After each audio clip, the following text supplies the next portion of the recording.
The concept of man caves seems like it might be a fairly recent trend, but in actuality, it probably goes back to the time when men lived in literal caves.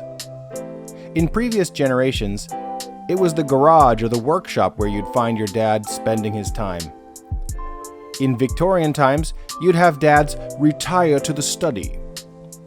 I wouldn't be surprised to find out that all the cave paintings that we find around the world were actually places where tired dads would go to escape their kids. I'm not an anthropologist, but I would guess that there's some primal instinct that drives middle-aged guys to carve out space that is just for them. But there's also probably a component where middle-aged guys want some kind of project to pour their time and effort in, to feel some sort of sliver of purpose in their bleak and meaningless paper-pusher existence. Maybe I'm admitting too much here.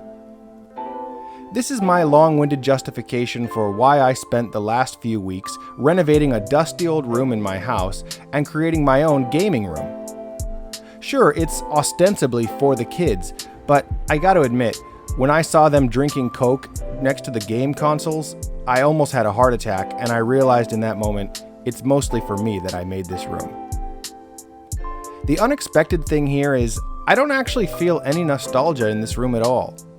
I mean, if I really wanted to recreate that feeling of playing games when I was a kid, I would need wood panel walls, shag carpet, and everything to be various shades of brown and orange. That's how I remember the 80s. Nothing like these cool LED strips that can be controlled by a smart speaker. 1980s me couldn't have fathomed half the stuff in this room. I guess what I'm going for more than nostalgia is a dedicated space for the explicit purpose of fun. I remember having a playroom or kids' room when I was young, where we kids would piss off to while the adults hung out in the living room. It was a special place that was just ours. I guess maybe that's what I am trying to recreate here. Or maybe I just want some place where my kids can piss off to when I want to have grown-up conversations. Who am I kidding? I'm the one who wants to avoid all semblance of adult conversations. In building this room, my goal was to spend as little as possible. The furniture, including these shelves, were purchased on Facebook Marketplace for less than 1,000 yen. And the TV was purchased with money that I got selling all the shit that was already in this spare room to begin with. This CRT is the most recent addition to the room, and I actually got this for free off of Jimoti, the Japanese equivalent of Craigslist. In Japanese, by the way, CRTs are called Braun-kan. Kan meaning tube, like the T in CRT, and Braun, which comes from Carl Ferdinand Braun, the German physicist who invented the cathode ray oscilloscope, which was a predecessor to the cathode ray tube. The decorations are mostly made by hand out of iron beads. Overall, I probably spent less on getting this room ready than I did on any of the consoles on display. I'm sure a lot of you are thinking, where are all your games? But the truth is, I'm not really that much of a collector. I didn't have many games of my own growing up, and the few that I did got lost over the various moves that my family made.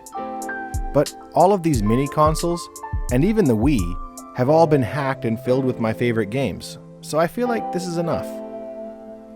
Ironically, the most nostalgic pieces in my collection are actually not games at all. So let me show you a few of the treasures that I do have.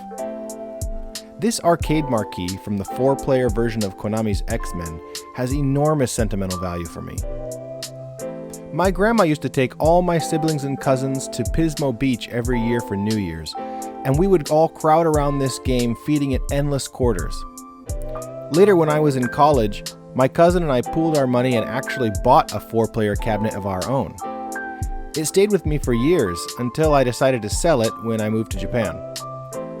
I actually made a podcast about this game, and I even interviewed several of the creators. You can see the signature here in the corner from Yuji Asano, the lead artist on the game.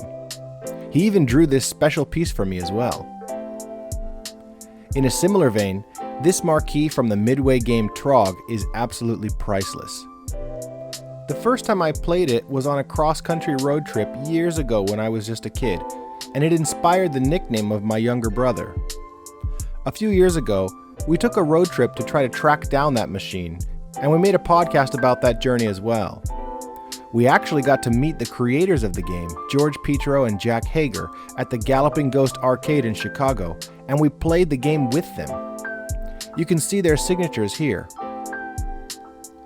Lastly, this collection in the corner is my Critical Hit corner. Critical Hit was the name of a retro game bar in Nagoya that my friend Alex built. I actually remember when it was just an idea kicking around in his brain.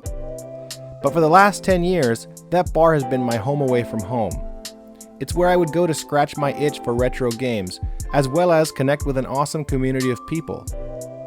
After he closed the bar, I took the original bar stools, this CRT, and the Mario pipes here to remember the place by.